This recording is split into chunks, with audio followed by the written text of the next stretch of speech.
section 2. Now, the section 2 is going to look at a very important aspect of the governance. Like in Nigeria, we practice presidential system of government. Under presidential system of government, we have the executive, we have the legislative, and we have the judiciary. But in the context of law, we want to look at the second arm, which is the legislative arm, the processes involved in Nigerian context. So that's what we're going to look at in this section. So there are a lot of stages in a legislative process in Nigeria. So you don't just come and turn up a law, and law will start functioning. And you don't just wake up in a day and issue another, like in the military era or in the case of a king ruling a place. No, there are processes. Like I said before, what we practice in Nigeria is presidential system of government, and it has a process, it has a rule, and these processes are backed by law. Anything one does against the law that back it up, you are making a mistake and it's not going to work. So we're going to look at the various processes involved in legislation. That is the one of them is proposal and drafting. Now, when you talk of proposal and drafting, maybe some of you, when you listen to morning news, you hear there is a proposal for a bill. There is this and that. They say is for instance, we heard of anti-grazing bill. So these are ideas. It may come up as a result of situations you see within your environment. Like there is a challenge in a community, and as a result of challenge in such things, there's need for the government to enact a law that will solve that problem. So it will first of all come up as a proposal, as a draft. It can be emanated from an individual. It can come from a group of people. It can come from the constituency. This is what we want. We want to include it in the law. So when you articulate those things together, they are known as proposal and drafting. So after the proposal, the next process is scrutiny. What is scrutiny? Just like ordinary English, you have to look at issues, scrutinize it, know what and what that is involved. Under scrutiny, there are levels of activities that encompass the word scrutiny. One is the first reading. When you talk of the first reading, like I said before, it is the duty of the legislator. Like in Nigerian context, we have the Senate, we have the House of Rep. There are some laws that are exclusive for the Senate. There are some that are exclusive, for the House of Reps. There are ones that are concurrent, which before you can make it a law, two houses must come together to make sure that they have a yes vote to it before it will become a law. So it is during the first reading that this drafted or proposed bill is first of all laid to the House. It will be read to the House, to the hearing of everybody, and after that first reading, they will digest it, go back with it. The members of the legislature will go back with it, consult their constituency, and the thing will come back again for the second reading. Now, after the second reading, we have the starting committee stage, where the bill is taken to the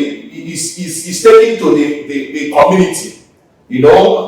For instance, you are talking of Enugu State, you are talking of now they are talking of anti-grazing bill.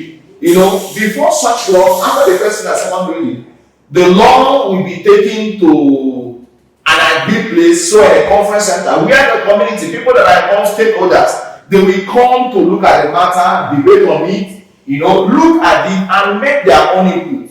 And those their inputs will be analyzed and gathered together for the report stage.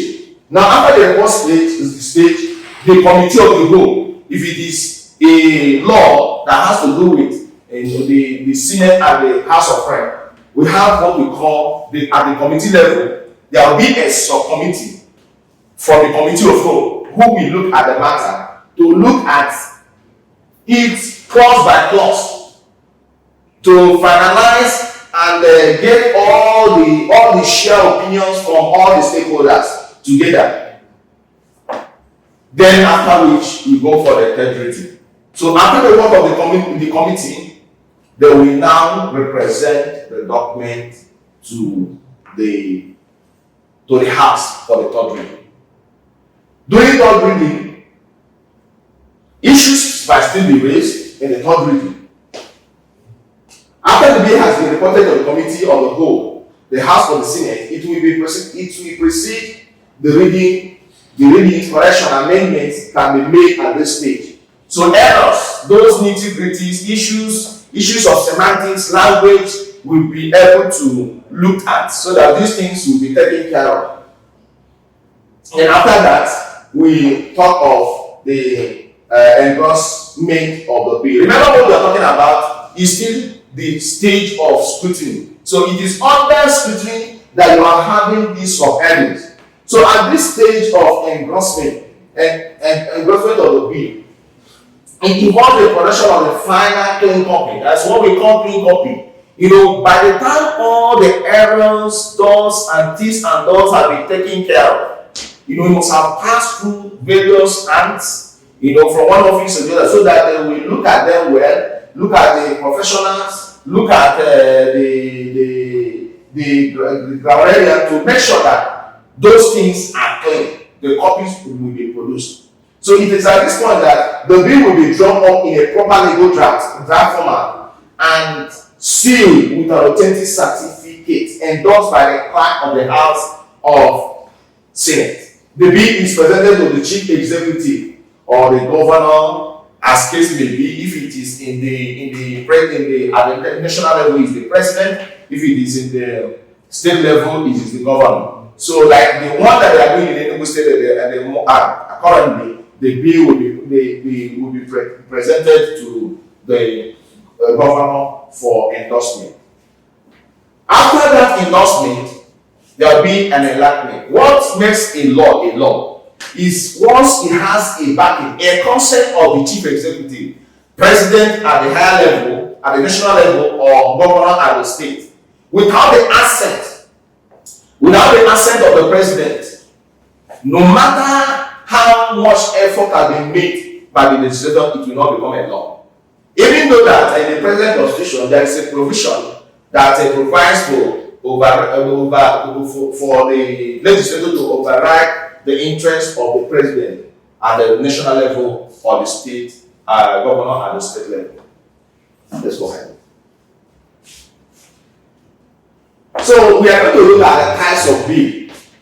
There are two major types of bill. One is the money bill. The second one is the ordinary bill. According to the provisions of section 59 of 99 Constitution, where the bill in the question is a money bill is defined as an appropriate bill or supplementary appropriation bill, including any other bill for payment, issues, or withdrawal for the consolidated revenue fund or any other public fund of the Federal Republic of Nigeria. Let me just explain. In most time we used to hear there's a submission of appropriation bill. There's both at state, in the local government, the state, and the national.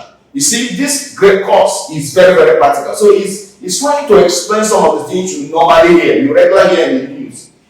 So this money bill is, by the time they finish their budget, there's possibility that the money allocated to some of these sectors may not be enough. Or, budget is a kind of an estimate. The government is not even sure that they have gotten the money. So it might go to a point, the money is not coming, and there may be need to approach the House again to either reduce or increase such budgetary allocation. And because it's backed up by law, you must pass through the process of law to make sure that the amendment is got. So it's always in the news that the president has presented another bill, appropriation bill, supplementary bill. So this is where it comes into play. So one, a bill for the imposition of or increase in any tax duty, free or any reduction, withdrawal or cancellation thereof. So all these things are all money bill. You can talk of tax and all other bills, they are all money bill. So the second bill is ordinary bill. The Act of the National Assembly commences as a bill or may be introduced to the Senate or House of Representatives. A bill may either be private bill introduced by a private individual, or I have already explained this before, and I said that an individual can initiate a bill. Group can equally initiate a bill. But the only thing is that whether it's group, whether it's an individual, an individual, we have to propose a bill and send it to his representative into the chamber. So a group can equally do that and send it through any of the legislators of their choice to make sure that such bills are heard in the House. The legislative process is another subheading, the legislative process under the military. Nigeria has had a fair share of military experience in the past. And that was, if you are born that time, you always hear degrees. You just don't have one money. You hear degree that the Supreme Military Council has said that nobody should cross through this road. Fresh in my mind was when, here in Enugu, the road that passed through is too deep. There was a time people woke up and heard that that's not a decree that those gates will be closed at a certain time. During military, it became a law. Whether you like it or you don't like it, you must obey the law. But during the civilian era, people have to challenge the action. And at the end of the day, they got the judgment they caught, and the whole gate was pulled out. Today, you can flow through. So that's during the military era. They considering the frequency of military interference in Nigerian democracy and the legal system, it is important to mention the peculiar nature of military legislation and the legislative process. So I've already said it, that it is somehow it is an aberration to the rule of democracy. So, but I can still tell you that there are some of the laws that were made at that time that are still being practiced in Nigerian constitution. Types of legislation. The following types of legislation can be identified. There are types of them. We're going to look at some of them, about 5 of them. The one is the Public General Act. This applies to everyone. Public General Act. For instance, we are talking of open grazing. It's something that pertains to every one of us. It's affecting us directly or indirectly. And so when such debate is coming up in the House for such a level, it affects, once it becomes a law, it affects virtually everybody, either directly or indirectly. So there's the second one is local acts. That applies to a particular locality. There are some acts that may apply with a lot of peculiarity to some certain environment. So like, for instance, we don't practice Sharia law here. Women are not forced to wear hijab to any place, but over there in the north, you see within that environment, they have some local acts that makes it compulsory for women to dress in a special manner. So, but it's here, it is not obtainable. So those laws are local based. They are localized to such environment. So that's what we call local act. The private act, this is the more restricted in this scope and application. The private act is one made in respect of particular person or body of persons, including individuals, local authorities, statutory authorities. For example, the statute granting a state power to a convicted person or reverting certain properties earlier confiscated back to him. Now, the second one, the The fourth one is Consolidating Act. This is a new statute passed, which reenacts the contents of earlier statutes. You may have a law, it can be revised. So that new one, like now, the Nigerian Constitution, you say as amended. So those as amended is a new Consolidating Act to back the old one, either to repeal or to make new. Then the code. There are what you call code of rules, code of behaviors, code of conduct. These codes are like here in our office. Probably it might be part of our code that when you are coming here, you are dressed. Like in our profession, you don't have to go to the court without dressing. You might not have committed any crime per se, but it is the conduct of the court. And if you are not dressed, you may be regarded as dressing a rag, and the judge might decide to send you out of the court without doing the matter you came for the day. So the conduct of the court must be obeyed. So where laws are enacted in legislature, such as National Assembly or the State House of Assembly, which are made up of elected representatives of the people, the law has to be passed according to the prescribed legislative procedure. It is